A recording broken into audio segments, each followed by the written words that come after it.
राम राम मित्रांनो, मी अमोल कोळेकर पाटील. 28 मार्चला एक 2-4 दिवस झाले असतील, 4-5 दिवस झाले असतील. त्या दिवशी आपलं इंस्टाग्राम अकाउंट हे टेक डाऊन करण्यात आलं, सस्पेंड करण्यात आलं. का? काय कारण होते त्याच्यावरती एक व्हिडिओ बनवलाय. 15 तारखेचा अल्टिमेटम दिलाय. 15 तारखेपर्यंत जर अकाउंट आपलं रिस्टोर झालं नाही, माझंच नाही, ज्यांची ज्यांची अकाउंट सस्पेंड करण्यात आलेली ती सगळी अकाउंट जर रिस्टोर झाली नाहीत, तर त्या दिवसापासून या राज्यामध्ये आणि देशामध्ये वेगळ्या परिवर्तनाची सुरुवात झालेली असेल. मी एक अल्टिमेटम दिलेला तो व्हिडिओ बनवलाय, नसेल बघितला तर जाऊन बघा. परंतु अशोक खरात असेल, तो एरंडे बाबा असेल, किंवा तो आणखी एका कुठला वैदिक बाबा असेल, हे सगळे बाबा एक दिवसेंदिवस कसे काय बाहेर येतात. आणि इतकंच नाही तर पोलीस कस्टडीमध्ये असणारे व्हिडिओ हे कोणाच्या मर्जीनं व्हायरल झाले. तिसरा मुद्दा, अंजली दमानिया यांच्याकडे अशोक खरातच्या प्रकरणातल्या सीडीआर, जो एक कॉन्फिडेन्शनल प्रूफ असतं, हे सीडीआर बाहेर आलं कसं? कोणी दिलं ते सीडीआर? अंजली दमानिया ह्या एक वैयक्तिक स्वतंत्र व्यक्ती आहात. कुठल्याही सरकारचा संबंध त्यांच्याशी नाही ना, सरकारी अधिकाऱ्यांचा संबंध आहे. मग सीडीआर त्यांच्यापर्यंत पोहोचला कसा? त्यांना कोणी दिला? आणि हे का केलं जाते? किंवा नवीनच कालची गोष्ट आहे, अंजनगाव, माढा तालुक्यातलं, सोलापूर जिल्ह्यातलं.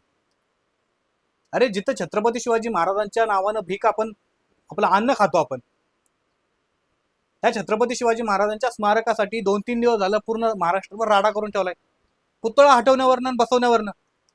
हे सगळं का करतंय? कोण करतंय? कुठला तो मेन डाकू आहे, मेन दरोडेखोर आहे, ज्याने या राज्यावरती दरोडा टाकलाय, ज्याने या राज्यावरती मुंगळ्यासारखं गुडाला चिपकून बसल्यासारखा बसलाय, आणि ज्याने या राज्याला बुडवायचं काम केलेलं आहे?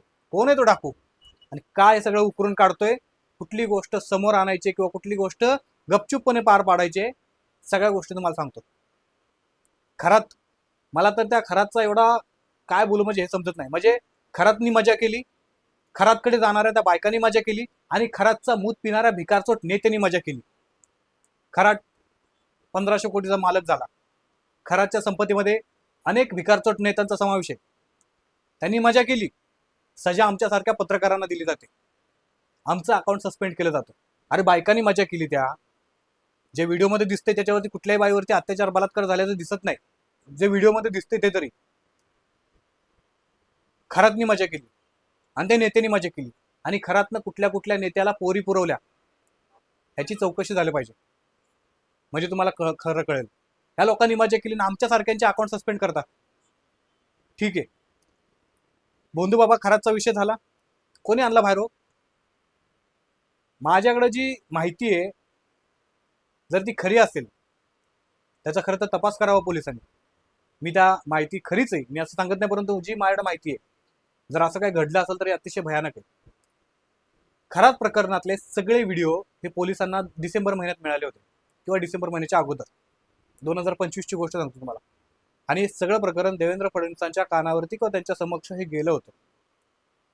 त्यानंतर म्हणा किंवा त्या अगोदरपासून नाशिक पोलीस किंवा नाशिक पोलिसांमधले काही ठराविक अधिकारी, मी सगळ्याच अधिकारी म्हणत नाही, पण काही ठराविक अधिकारी या भोंदू बाबाला पकडण्यापेक्षा या भोंदू बाबाला आपल्याला कसं वाचवता येईल यासाठी प्रयत्न करत होते. आणि हे प्रयत्न करत असताना ज्या नीरज जाधवनं हे सगळे व्हिडिओ लपवून ठेवलेले, अनेक ठिकाणी ठेवलेले, जर माझ्या जीवाला काय बरं वाईट झालं तर तुम्ही तिथून व्हायरल करा म्हणून, हा नीरज जाधव पोलिसांच्या हाताला लागत नव्हता. आणि म्हणून पोलिसांचं एका बाजूला तो पोलिसांना हाताला लागत नव्हता, आणि दुसऱ्या बाजूला नीरज जाधवला समोरच्यांकडनं पैसे येत नव्हते, व नीरज जाधवच्या जीवाला धोका निर्माण होत होता. म्हणून नीरज जाधवनं ज्या ज्या ठिकाणी हे व्हिडिओ ठेवले होते तिथून ते व्हायरल होण्याला सुरुवात झाली. आणि जर हे व्हिडिओ व्हायरल झाले तर पोलिसांची नाचक्की होईल, म्हणून पोलिसांनी मग अशोक खरातला पकडला आणि दाखवून दिलं की पोलिसांनी पकडला आणि पोलिसांनी कारवाई केली. आता या माहितीमध्ये किती खरं आहे किती तथ्य मला माहित नाही, पण ही विश्वसनीय सूत्रांकडून दिलेली माहिती, जी की खोटी असू शकत नाही असं मला तरी वाटतंय, परंतु त्याची सत्यता तपासणं पडताना हे पोलिसांचं काम आहे. आणि माहिती खरी आहे की खोटी माहिती काढावी. मित्रांनो, आपल्यावरती हे प्रकरण अंगलट येईल म्हणून स्वतःहून बॉम्बाटा करून, म्हणजे चोरानंच पोलिसांना जाऊन दिलेली तक्रार म्हणजे हे प्रकरण आहे. मग ते अशोकला सांगून स्वतःहून FIR करायची की मला खंडणी मागतायत म्हणून, किंवा मग एखाद्या डाकून, एखाद्या दरोडेखोरानं स्वतःहूनच सांगायचं जाऊन त्याला पकडा म्हणून, हे मला नाही माहिती. हे प्रकरण समोर का आलं? या राज्यामध्ये आणखी एक गोष्ट सुरू आहे जी शेतकऱ्यांच्या संबंधित आहे. या पूर्ण महिन्यामध्ये मार्च मध्ये अर्थ अधिवेशन होतं आपलं, बरोबर? आणि या अधिवेशनामध्ये काय काय झालं, काय काय नाही झालं, किती रुपये मंजूर झाले, किती शेतकऱ्यांना कर्जमाफी मिळाली, किती शेतकऱ्यांना फायदा झाला, शेतकऱ्यांच्या गोरगरिबांच्या किंवा जे अडीअडचणीमध्ये आहेत, शासकीय कर्मचारी असतील, अंगणवाडी सेविका असतील, अनेक असे प्रश्न आहेत. हे प्रश्न सुटले का? शासनाने किंवा राज्य सरकारने इलेक्शनच्या काळामध्ये केलेल्या पोपटपंचीमधून घोषणा त्या कितपत खऱ्या ठरल्या?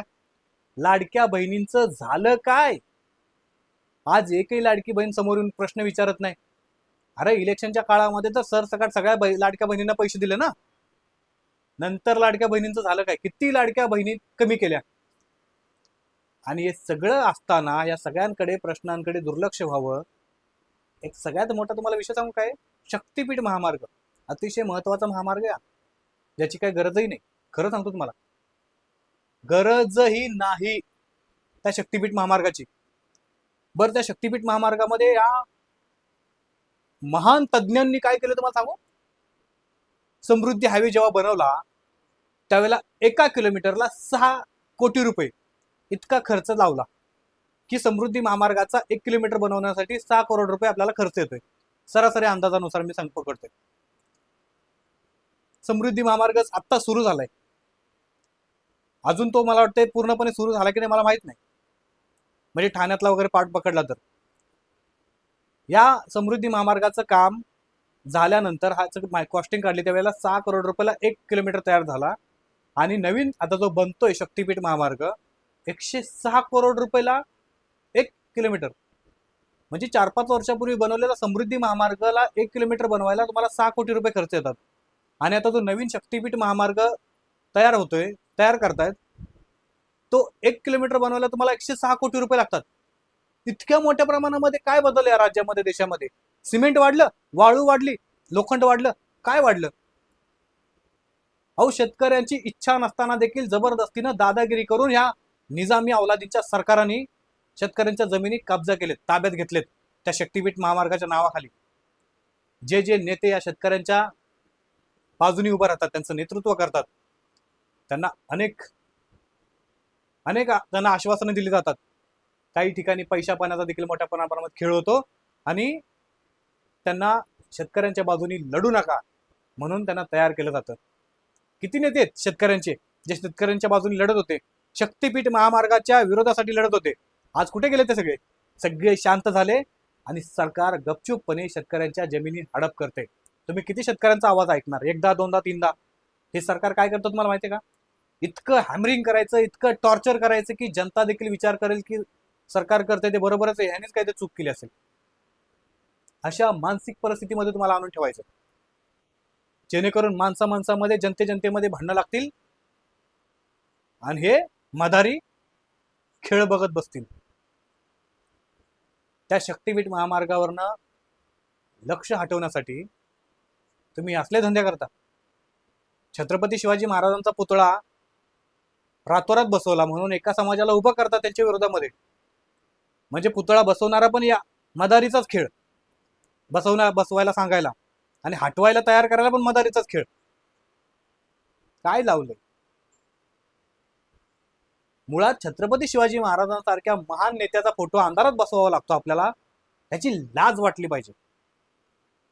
अरे मालक या राज्याचा, या देशाचा छत्रपती शिवमाता, आणि त्या छत्रपतींचा पुतळा बसवण्यासाठी तुम्ही अंधारामध्ये बसवता. अरे निधड्या छातीनं हे स्वराज्य घडवले छत्रपतींनी आणि त्यांचं स्मारक तुम्ही अंधारामध्ये बसवता. कशात अपमान नाहीये का? फायबर पासून बनवलेला पुतळा, जो फायबर पासून स्मारक बनवलेले, किती दिवस टिकल ते? उद्या जर समजा त्या पुतळ्याला, स्मारकाला काय झालं, महाराजांचा अपमान नाहीये तो? हा सगळा मदारीनं लावलेला खेळ आहे. मदारीनं लावलेला खेळ आहे. जनतेला त्यांच्या समस्यांमध्ये इतकं गुरफटून ठेवायचं की राज्याकडे, शासनाकडे काय बघतोय किंवा काय करतंय ह्याच्याकडे बघायला त्यांना उसंत देखील मिळाली नाही पाहिजे, श्वास देखील घेता नाही आला पाहिजे. अशा प्रकारे मदारी खेळ खेळतात. आणि आमची जनता जसा मदारी नाचवते तसं नाचते. आणि काही 4-5 भिकमंगे टपोरी हे यांचे सगळे अंधभक्त, बापापेक्षा नेत्याला मोठ्या मानणारे, बोचा लाल होईपर्यंत उड्या मारतात. ज्या दिवशी तुमच्यावर घुसल ना, त्यावेळेला तुम्हाला कळेल सध्या काय चालू आहे राज्यामध्ये, काय देशामध्ये. लहान लहान पोरांचे अकाउंट सस्पेंड करता का? तर ते बोलतात उघडपणे. इतकं घाबरतं सरकार. अंजली दमानी यांना सीडीआर कोणी दिला ह्याची चौकशी उच्चस्तरीय झाली पाहिजे. असं होऊ नये मगाशी जसं म्हणलं तसं, चोरानं चोरी केली आणि तोच पोलीस स्टेशनला जाऊन तक्रारदार झाला, असं होऊ नये. म्हणजे ज्यांनी सीडीआर दिला तोच जर म्हणत असेल की मी चौकशी करेल, असा सीडीआर कोणाच्या हातात जाऊ नये म्हणून. काय माहिती आपल्याला, खालच्या हातून त्यांनी टेबल खालनं दिला असला तर. सरकारला या व्हिडिओमधून देखील मी अल्टिमेटम देते 15 तारखेचा. जर 15 तारखेपर्यंत महाराष्ट्रातल्या अनेक पत्रकारांचे, अनेक सोशल ऍक्टिव्हिस्टचे अकाउंट्स हे रिस्टोर केले नाहीत, अकाउंट्स बंद करणं तुमच्या, ठीक आहे मी बोलत नाही आता, 15 तारखेनंतर बोलेल. 15 तारखेपर्यंत सरकारला विनंती आहे, मी विनंती करतोय, अल्टिमेटम म्हणजे विनंती करतोय, 15 तारखेपर्यंत अकाउंट रिस्टोर करा. आणि जर का तुम्हाला तुमच्या इगो त्या ठिकाणी अडवा येत असेल तर 15 तारखेनंतर या राज्यामध्ये, देशामध्ये जी काही परिवर्तनाची लाट निर्माण होईल, उसळेल, त्या लाटेमध्ये तुमचा इगो किती टिकेल तो काळच ठरवेल. तुमच्या सगळ्यांना हात जोडून विनंती आहे, आपल्या सगळ्यांनी एक होणं फार गरजेचं आहे, नाहीतर ही कोंबड्यांसारखी अवस्था होईल चिकनच्या दुकानातल्या. त्यामुळे एक राहा, सपोर्ट करा. आज माझं यूट्यूब आहे, अजून इंस्टाग्राम फक्त डिलीट झाले. यूट्यूबला सपोर्ट करा आणि इंस्टाग्रामला अमोल कोळेकर पाटील नावाचं बॅकअप अकाउंट तयार केलेले, अमोल कोळेकर पाटील बॅकअप म्हणून, जाऊन फॉलो करा. 15 तारखेनंतर बघू आता काय करायचं, कसं काय करायचं. तोपर्यंत थांबूया. जय शिवराय, जय शंभूराजे, जय मल्हार.